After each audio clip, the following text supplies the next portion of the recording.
Hey everybody, it's Matt with Max Video, and today we are doing an anime review.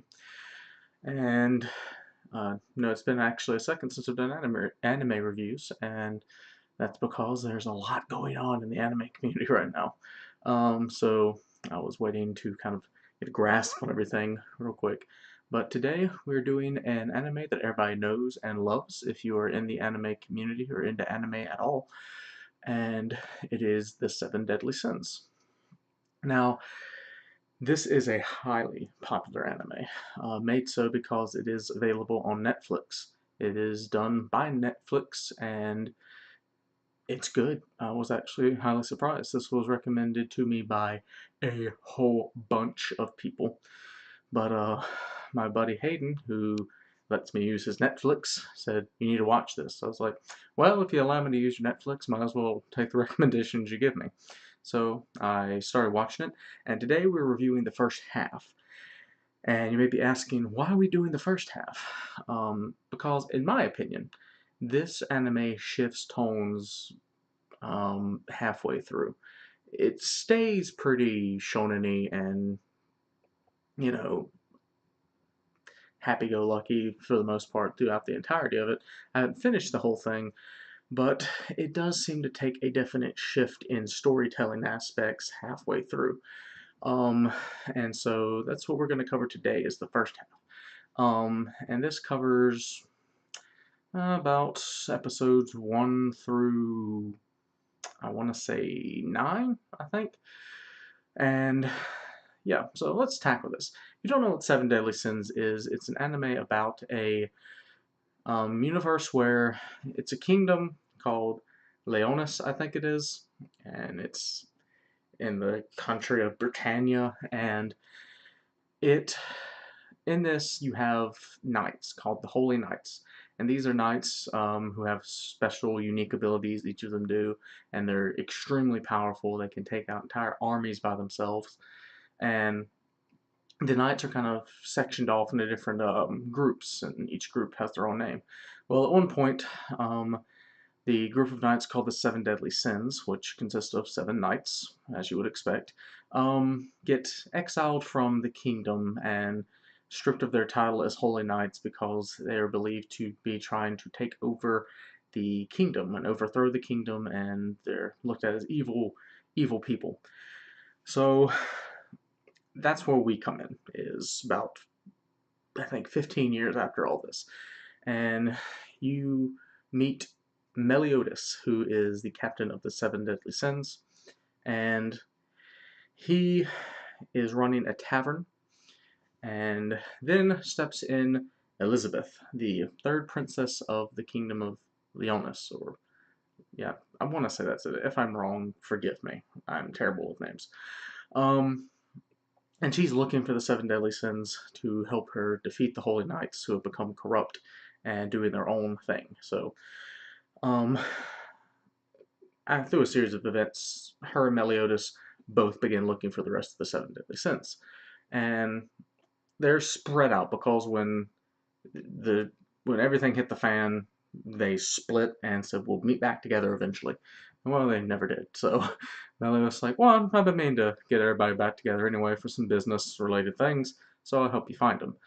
And through all of this, that you meet them, and each of the Knights of the Seven Deadly Sins have a sin correlated to them, and according to the actual canon, each of them committed these sins in their life at some point, and that's why they were given these labels by the king. Meliodas is the dragon sin of wrath, and I won't spoil anything by telling you how he got that name, or got that sin tagged to him. And the first other sin you meet is Diane, or Diane, however you want to say it. She is the serpent sin of envy, and she's in love with Meliodas, and she's a giantess.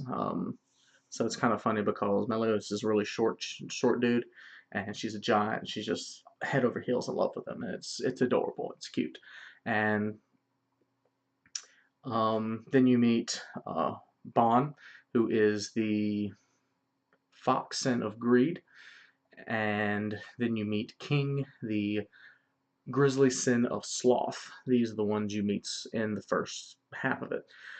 and each of them have their own weapons and abilities.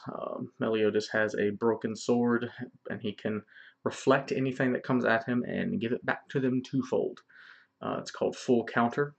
And Deanne has, she can control the earth, because the giants have a special relationship with Mother Earth, so she can hit the ground and make pillars of stone. She's like an earthbender. It's insane. And she also has gauntlets that she wears and helps her beat up people.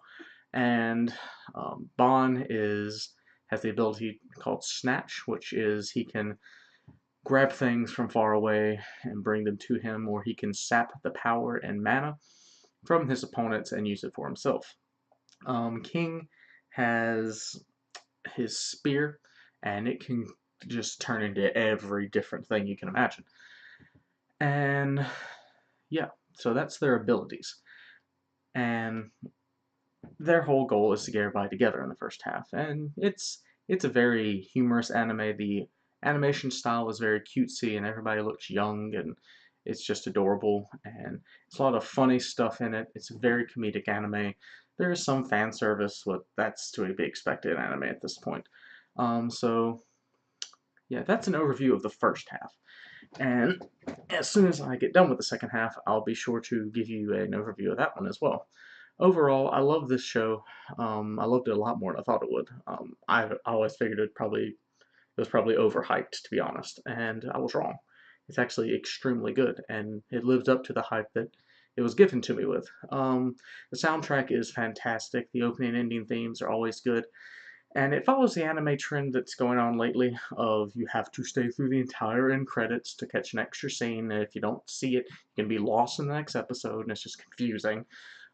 So if you watch it, make sure to don't skip the beginning or ending themes, because there's stuff at the beginning that you need to see and there's stuff at the end that you need to see. So, but yeah, give me your thoughts on Seven Deadly Sins. What did you think of them? What did you think of the show? Season 2 is slated to come out sometime this year. It was actually kind of funny because the Seven Mortal Sins came out this season. Everybody thought that was the sequel. No. It's very different, and you will be highly confused if you think it is. So yeah, check it out. It is on Netflix. They have a very wide selection of anime on Netflix now. It's not like it used to be. So yeah, check it out. Let me know what you think. That's all for me today, guys. Kind of on this one video a week schedule right now. Hopefully that changes. I don't like only doing one video a week. I feel like I'm cheating you, but it is what it is. So, anyway, I love all of you guys, and I'll see you in the next video.